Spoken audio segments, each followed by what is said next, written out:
우리가 알아야 할 오늘의 절대 뉴스 콕 찍어 전해드립니다. 뉴스 원정대. 더 깊이 있고 더 재밌는 뉴스 브리핑 뉴스 원정대 시작합니다. 오늘 정상근 기자 나와주셨고요. 어서 오세요. 안녕하십니까. 그리고 오늘 함께할 새로운 얼굴 소개해드릴게요. 바로 이현경 뉴스캐스터입니다. 어서 오세요. 네, 안녕하세요. 네, 오늘 TBS 출연은 처음이신가요? 어떠신가요? 네, 이 건물에 처음 들어와서 입구를 못 찾아가지고 처음이었습니다. 이 건물이 조금 처음 초행길에는 복잡해요. 네, 아무한테나 문을 열어주지 않는 방송이더군요. 예. 네, 주로 KBS 등등 네. 이제 뉴스 브리핑을 많이 하고 계신 걸로. 네, 네. 그렇게 하고 그렇습니다. 있는데요. 네. 오늘 또 갑자기 소환돼서 왔어요. 갑자기 소환돼서. 네. 네, 저희들은 언제나 환영합니다. 감사합니다. 뉴스 원정대 이제 시작을 해볼 텐데요. 여러분의 의견도 항상 기다리고 있습니다. TBS 유튜브 채널에서 보이는 라디오로 함께 하실 수 있고요. 무료로 이용할 수 있는 TBS 앱을 활용하셔도 좋고 짧은 문자 50원, 긴 문자 100원이 드는 샵 0951번으로 의견 많이 많이 보내주세요. 오늘은 특히 어린이날이니까 여러 가지 에피소드들이 있었을 것 같아요. 그런 것도 그냥 가감없이 전해주시면 저희가 소개해드리도록 하겠습니다. 오늘 어린이날 두 분 모두 자녀가 있죠? 네, 저는 있습니다. 네. 네. 근데 지금 정상근 기자는 이제 제가 오랫동안 봐와서 아이가 굉장히 어린 걸로 알고 있어요. 네, 그러니까 흔히 얘기하는 우리 나이로 이제 4살이고 네, 만으로 하면 아직 36개월이 안 됐어요. 너무 이쁠 때. 네. 네, 엉덩이만 봐도 이쁠 때죠. 네, 엉덩이가 그렇게 이쁘다고요? 네, 엉덩이만 예쁘더라. 예. 그런 거예요. 그러면은 정확하게 의사소통 뭐 합니까? 예를 들어 뭘 사달라거나 뭐 이런 것들. 아직은 네, 대화까지는 안 되고요. 그렇군요. 네, 그래서 그럼 오늘 어린이날이라는 건 알아요? 모르죠. 모르는구나. 네, 그래서 그냥 뭔가를 잡으면 아직 대화가 안 통해서 내려놔라고 하고 있습니다. 그런가 하면 우리 이현경 뉴스캐스터는 아이가 10살입니다. 10살 정말 어린이네요? 네, 어린입니다. 그러면 확실하게 뭐 있잖아요. 리스트 같은 게. 예. 제가 지난 성탄절에 저희 딸한테 사기를 당해가지고요. 사기를 당해요. 그러니까 그 성탄절을 늦게까지 향유하는 어린이가 머리가 좋아진다 이런 얘기를 제가 어디서 들어가지고 가능하면 산타 할아버지가 오는 거를 이제 좀 이렇게 계속 알려주려고 구글 지도를 보여줘가면 산타 할아버지가 지금 여기까지 왔다 이렇게 했었는데 요 녀석이 9살인데 어린이 9살쯤 되면 산타 할아버지가 없다는 거 알고 있대요. 근데 모른 척한 거예요. 선물을 받으려고. 엄마 산타 할아버지가 준 거야? 이러면서 리액션을 하길래 그런 줄 알았더니 얼마 전에 실토를 하더라고요. 알고 있었어. 10살쯤 되면 이제 부모님과 협상할 수 있는 나이가 되기 때문에 저한테 선물 리스트를 주면서 그중에 고르라고 해가지고요. 저는 이제 이름이 새겨진 목걸이를 사주기로 하고 협상을 마무리했습니다. 가성비 좋은 걸로 협상을 마치셨다. 네. 이 나이대에 따라서 뭔가 좀 기준이 달라지는 것 같긴 합니다. 그 어린이날 최대 관심사 아무래도 지금 말씀드린 것처럼 이제 선물일 텐데 개인적으로 어렸을 때 생각나는 뭐 그런 선물 있어요? 본인이 어렸을 때. 저는 과자 선물 세트가 처음 나왔어가지고 사실 과자 선물 세트 안에 들어있는 과자가 특히 뭐 유난히 맛있는 건 아닙니다. 그 회사에서 이렇게 리스트업을 한 거잖아요. 우리 제품 다 모아봐. 이런 그렇죠. 거잖아요. 근데 박스가 우선 크다 보니까 늘 마음이 풍성했던 그런 느낌이 들더라고요. 네. 풍성하기도 한데 막상 또 뭐 집으려고 하면 손이 다 안 가는 그런 것들 많지 않았어요 예전에 종합 선물 세트 이런 것도 보면은 그렇죠. 정확하게 핵심을 알고 계시네요. 네. 그래서 그냥 취향은 모르겠으니까 일단 아무거나 담아 막 이래가지고 아버지가 이제 가지고 오셨던 그런 선물 세트 이런 거 왜 자꾸 생각나는지 모르겠네. 정상근 기자는 생각나는 거 없어요? 생각나는 거예요? 네. 딱히 뭐 어린이날 선물이 생각나는 건 없고. 부모님이 안 주셨어요 선물을? 글쎄요. 선물보다는 이렇게 비디오 테이프를 이렇게 빌려보고 싶어했던 것 같아요. 어릴 때. 네. 어린이 때요? 옛날에 영화 같은 거 있잖아요. 막 뭐 이렇게 프레시맨 같은 거라고 할까요? 그런 거 되게 좋아해가지고. 너무 주식한 거 아니에요? 어린이날에. 네. 거기 보면 지금 유명 탤런트 분들이 가끔 나오잖아요. 네, 그렇죠. 네. 옛날 영화 보면은. 다들 비슷한 연배이신 걸로 대충. 가늠이 되네요. 어린이날 선물 고르느라고 굉장히 바쁘시다고 하는데 사실은 인터넷에서는 도대체 몇 살까지 어린이고 어디까지 언제까지 챙겨줘야 되느냐 이렇게 궁금해하시는 분들 참 많은 것 같아요. 이 고민을 어떻게 나눌 곳이 없다.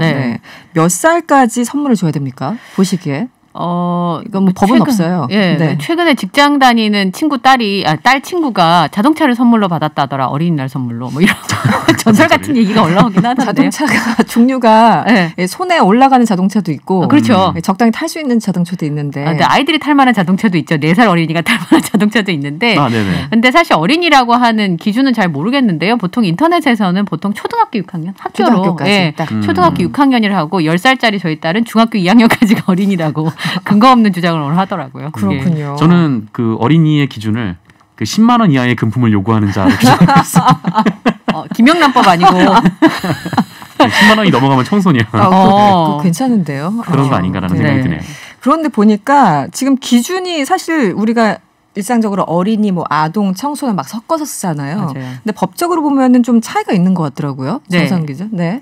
이 법마다 다 다른데 일단 뭐 아동복지법에 따르면은 이 18세 미만으로 그 아동을 정의를 하고 있고요. 반면에 이제 형법에서는 그 14살이 되지 아니한 자의 이 행위는 벌하지 않는다. 형법에서는 이렇게 나와 있습니다.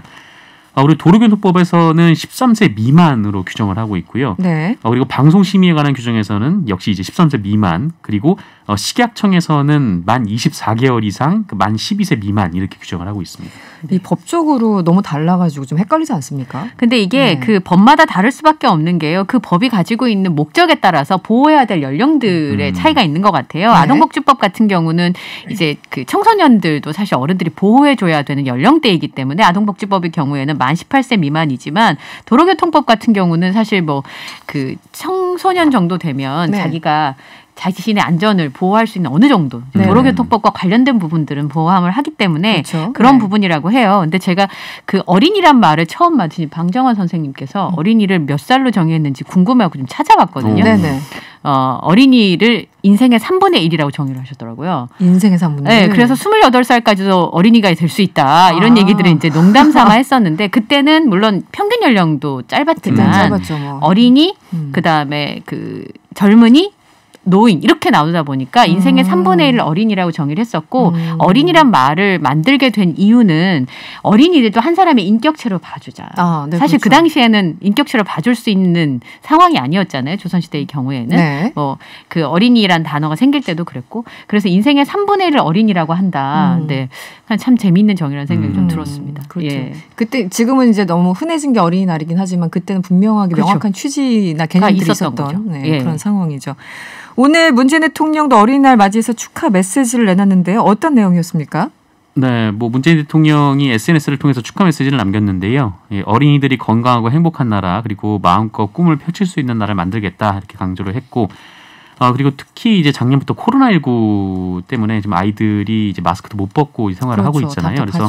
그래서 그럼에도 불구하고 이제 잘 이겨내고 있는 이 어린이들이 너무 대견하고 자랑스럽다라고 말을 했고, 이 마스크를 벗고 이 친구들과 신나게 뛰어놀 수 있는 날을 최대한 앞당기겠다 이렇게 다짐하기도 했습니다. 네.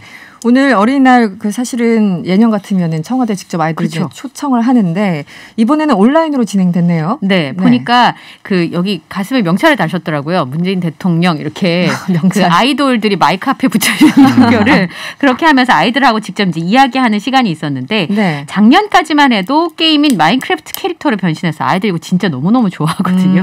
근데 가상 청와대로 초청한 적이 있었고 사실 지금 코로나 때문에 2년 연속 랜선으로 어린이날 행사가 열리게 됐었는데요. 제가 참 재밌다라 느꼈던 것이 대통령 할아버지께서는 코로나19 때문에 이걸 잘 이겨낼 수 있도록 해주는 거, 요 약속을 하셨는데 아이들이 궁금한 건 청와대는 몇 시에 자요? 개는 몇 마리나 키우나요? 이런 것들이 궁금한 거예요. 일상이 궁금하죠. 사실은. 그래서 김정숙 여사가 청와대에는 어린이 강아지는 없고 성견이 몇 마리가 있다 이런 설명들을 하는 걸 보면서 아이들이 그냥 참 궁금해하고 해맑다는 생각이 좀 들었었어요. 오늘 사회는 도티 그리고 팥뿌리 이 두 분이 저도 아까 잠깐 영상을 봤는데요. 아이들 뭐 춤도 추고 뭐 아주 흥미롭게 흥겨운 시간 흥겨운 시간을 보내고 있는 그런 상황들이었는데 어쨌든 오늘 도성 초등학교 어린이들과 함께 이런 시간을 가졌다고 합니다. 사회를 맡았던 유튜브 크리에이터 도티 인기 엄청나게 많으신 분이죠. 잠시 후에 저희가 직접 만나보도록 하겠습니다. 네, 다음 이슈로 좀 넘어가 볼까요? 어제 이재명 경기도지사가 대학에 진학하지 않은 청년들에게 세계 여행비를 지원하자 이런 발언을 했는데 어떤 맥락에서 이게 나왔습니까? 네, 이게 그 이재명 지사가 어제 경기도청에서 열린 이 고졸 취업 지원 업무 협약 자리에서 이런 얘기를 했는데 네네. 그래서 요약하면 이런 겁니다. 그러니까 대학에 다니는 사람 그리고 대학에 가지 않은 사람의 좀 임금 체계가 우리나라는 좀 많이 차이가 나잖아요. 많이 차이가 나죠. 네. 네.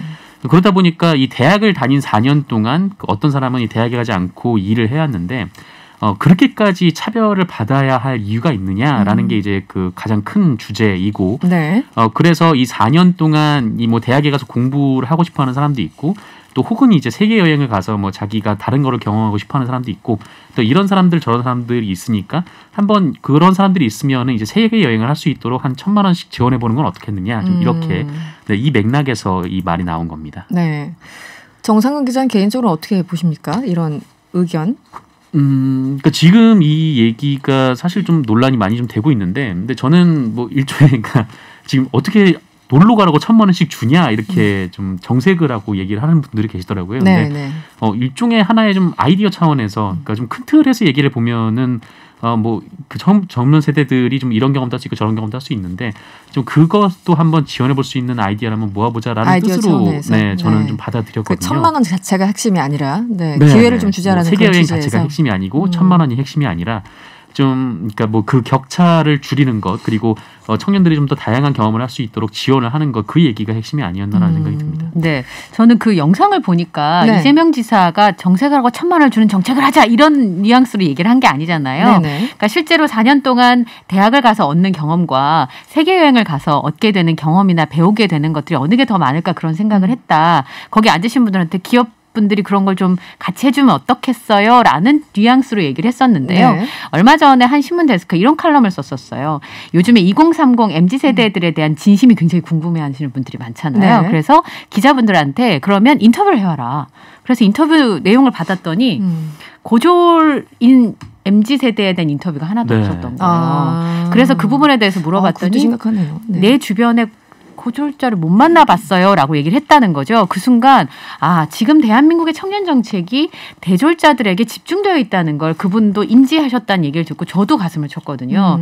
사실은 꼭 대학을 가야 되지 않아도 된다라고 얘기를 하면서도 대한민국의 청년 정책이 부족한데 그나마도 대졸자들에게 그들의 중심으로 맞춰져 있다는 것인데 네. 사실 이재명 지사의 1,000만 원보다도 네. 저는 고졸인 사람들도 청년인데 그들을 위한 정책이 거의 없다시피 하거든요. 그렇죠. 사실은. 네. 그러니까 그런 부분에 대한 아이디어는 정상훈 기자가 말씀하신 것처럼 아이디어상으로 굉장히 필요하다는 생각이 좀 들고 해외여행을 가서 더 많은 공부를 할 수도 있죠. 그런데 그 재원 마련하는 것이 문제라는 항상 거잖아요. 재원이 문제죠. 네. 재원을 받는 것과 그리고 그 비용을 공정하게 받게 되느냐. 이게 굉장히 중요한 문제인데 하겠다고 한다면 네. 마련할 수 있는 방법이 있지 않을까 저는 생각을 하는데 그냥 무턱대고 지금 우리가 생각하는 대로 아이들한테 뭐 다른 기회를 줘야 된다. 뭐 집 아니면 뭐 그 다른 뭐 취업 이런 네. 부분에 집중하는 것보다 좀 새로운 아이디어를 생각해 볼 수 있지 않나. 정치는 그런 맛이 있는 거 아닌가 이런 생각이 좀 들기도 하더라고요. 그렇죠. 새로운 예. 아이디어.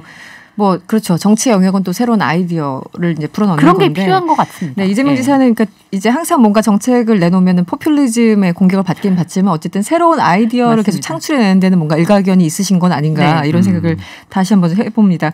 그런데 사실 영국에서는 지금 이재명 지사 제안과 비슷한 제도가 있다고 하는데 어떤 건가요? 네, 영국에서 실제로 1960년대부터 시행됐던 네. 것이 있었는데, 뭐 이제 청년들에게 뭐 해외 봉사라든지, 뭐 인턴, 뭐 여행, 뭐 워킹 홀리데이 좀 이런 다양한 프로그램들을 체험할 수 있는 지원이 나왔던 거죠. 그래서 네.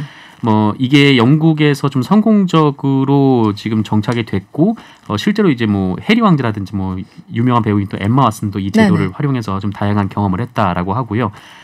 그리고 이게 영국에서 성공을 하니까 뭐 아일랜드에서도 좀 비슷한 제도를 도입을 했고 또 이제 그 미국과 캐나다 같은 경우에는 뭐 우수한 학생들의 대학 중도 포기에 대한 대책으로 또 도입되기도 하고 그래서 사실 뭐 아예 이런 비슷한 것들이 없는 얘기는 아닙니다. 그리고 뭐 아까 뭐 아이디어 차원의 뭐 정치가 뭐 여러 아이디어를 이제 제공할 수 있다라고 말씀을 해주셨는데 사실 이제 무상급식도 처음에는 아이디어 차원에서 맞습니다. 나왔던 네, 부분이거든요. 그렇죠. 그래서 네. 좀 이런 것들이 좀 실제로 돼서 그러니까 청년들에게 실질적으로 좀 여러 경험을 쌓는 데 좀 도움이 되는 그런 정책으로 만들었으면 좋겠다는 생각도 듭니다. 맞습니다. 네. 기본적으로 그래요. 그러니까 저 이제 미국에 잠깐 있었는데 그 보니까 학생들도 거의 1년씩은 무조건 쉬더라고요. 네. 자비로도 가기도 하고 펀드를 받아서 가기도 하는데 어딘가 갔다 오는 게 당연한 거고 심지어 그 나라 가서 거기서 돈 벌어서 거기서 이제 경비 다 지출하고 뭐 이런 것들. 그러니까 뭐 미국 친구들이라고 하더라도 이제 뭐 아시아권에 이제 워낙 관심도 많고 또 중남미에 관심이 있으니까 한 번씩 갔다 와서 거기에 대해서 또 아이디어, 뭐 사업 아이디어도 이제 구상하고 여러 가지 사실은 기회만 된다면 많이 나가서 많이 보는 게 가장 상책이 아닌가라는 생각도 들죠. 네. 이 이재명 지사 이 아이디어가 뭐 완전히 새로운 건 아니고 지금 어느 정도 좀 동의를 하시는 거죠. 지금 이영경 캐스터 같은 경우도. 네. 저는 제 친구 중에 그 영어를 거의 못하는 상태에서 전문대 입학을 했던 친구가 있었어요. 근데 너무 공부가 하기 싫은 거예요. 네. 대학을 다녀야 되는 이유도 모르고. 네. 근데 이 친구가 아버님이 호주에서 사업을 하고 계셔서 1년을 딱 호주에 갈 일이 있었는데 한 달 딱 가보는 순간 영어 공부를 해야겠다 마음을 먹은 거예요. 그게 굉장히 크죠. 네. 네네. 그리고 나서 공부를 시작을 했는데 이 친구가 어느 정도 영어 실력이었냐면 해부동사 뜻이 가지다임을 모르는 전문대 1학년 학생이었어요. 그렇군요. 네, 본인이 마음을 먹고 공부를 해야겠다고 생각하고 호주에서 1년 반을 공부를 했는데요. 그 친구가 그 영국령이기 때문에 호주에서 IELTS 시험이 있습니다. 7.0을 말하길 받으면 국회의원 수준이에요. 1년 반 동안 공부 후에 7.0을 받았어요. 그리고 거기서 1년 반 만에 거기서 호주 아가씨와 만나서 결혼을 하고 호주에서 사업을 하고 있습니다. 지금 인생이 바뀌는 순간이 왔군요. 그러니까 실제로 공부를 우리가 생각하지 않은 기회가 사실 젊은 친구들한테 필요한데 그때 당시에는 사실 1,000만 원 모으기 너무너무 힘들기도 하고요. 그런데 그렇죠. 다 모든 사람에게 기회를 줄 수는 없겠습니다. 물론 댓글 보니까 이런 거 있더라고요. 1,000만 원 받아서 해외여행 갔다 오고 난 다음에 대학을 가겠다. 이렇게 쓴 친구들도 있던데 그런 부작용은 언제나 존재할 수 있으니까 그런 부분에 대한 고졸 청년들에 대한 그리고 또 기회를 그런 식으로 주자고 하는 지금까지 없었던 부분이니까 그런 부분에 대한 유연함은 좀 필요하지 않을까. 유연한 정책이 필요하다. 알겠습니다. 0566번님이 문자 주셨는데 올해 중학생이 된 손녀에게 용돈을 주었더니 이제 나는 어린이가 아니라면서 건강식품을 사다 주네요. 가슴이 뭉클, 눈시울이 화끈거리네요. 이럴 때 진짜 감동이죠. 네. 그렇죠. 네, 어떤 상황인지 너무나 잘 알겠습니다. 0566번님 문자 감사드리고요. 원정대는 오늘 여기서 좀 일찍 마무리를 해야 되겠습니다. 정상근 기자 그리고 이현경 뉴스캐스터와 함께했습니다. 오늘 고맙습니다. 고맙습니다. 감사합니다.